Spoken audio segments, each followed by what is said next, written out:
Pasensya na par, pangit eh oh. Hindi man kagandahan par, pero ayos na yan. Yan. May viewing area na yung mga parating nating inakay kung sakali.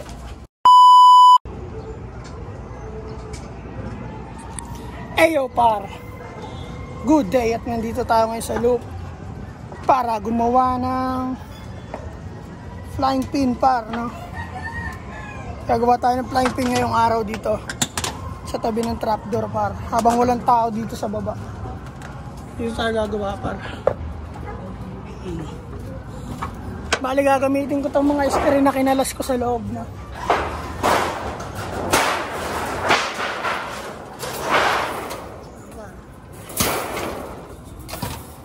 Gagamitin ko yung mga kinalas ko sa loob ng screen. Pag ganyan para.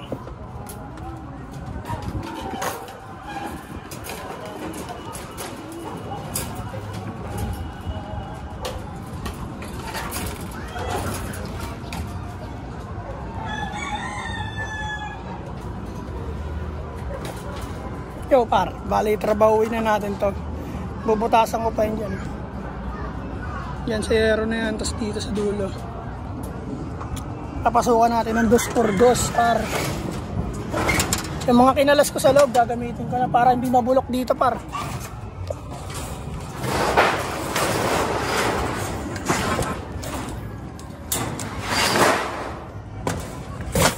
Kasi par mabubulok lang to par pag di ko ginamit to. Maarawan, mauulanan to siya. Kaya gamitin na lang natin par. Ayos ba yung par? Ito yung gagawin kong patungan doon.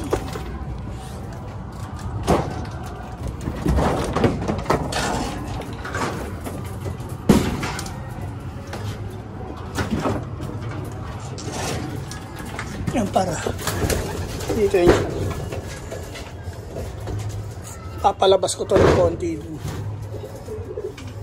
Para hindi pumasok yung ulan para lalagyan ko na ito.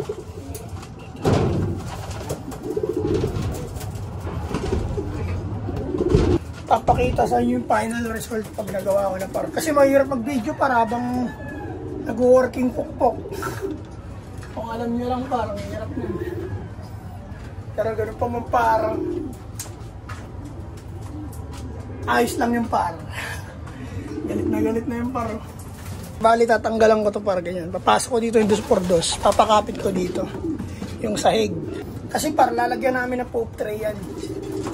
Para hindi puro ipot yung bubong namin par, no? Kasi pag walang poop tray yan par, yung ipot mapupunta diretso sa bubong na to.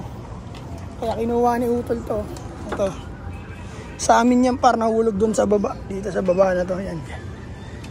Kinuha ni Utol para gawing poop tray. Kaya gagawa muna ako ng aviary ngayong araw par. Mamaya lang siguro par. Trabahuin ko muna to par. Kita hits tayo mamaya. Let's go.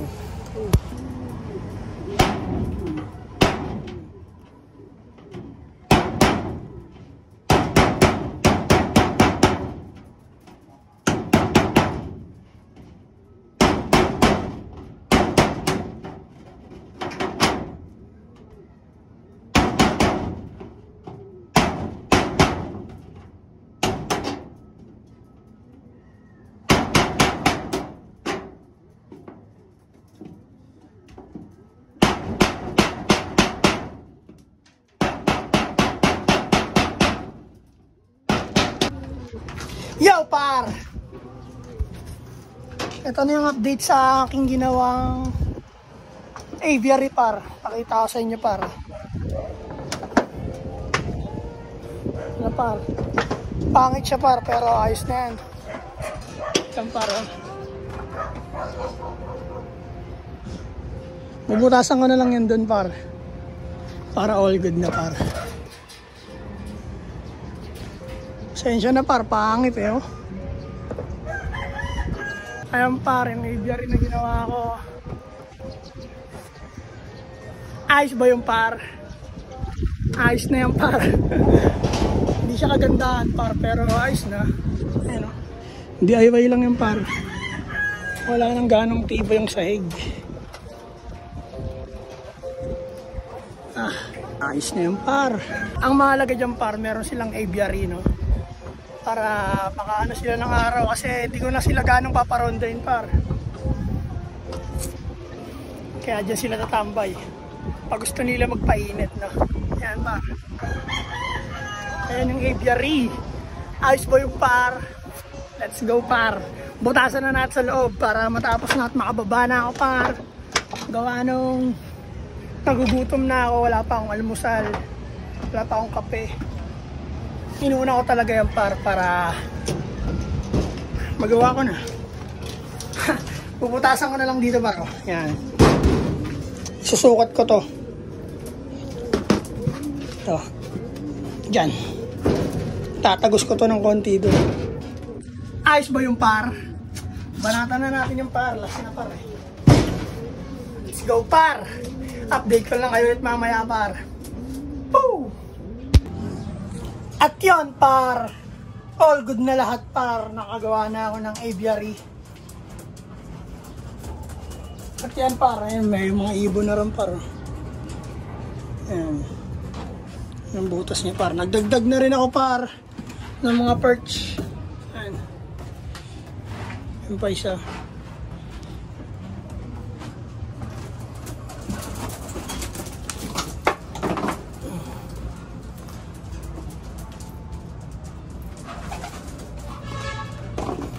Limutan ko lagyan ng tubig to par. Lagyan mo na natin par.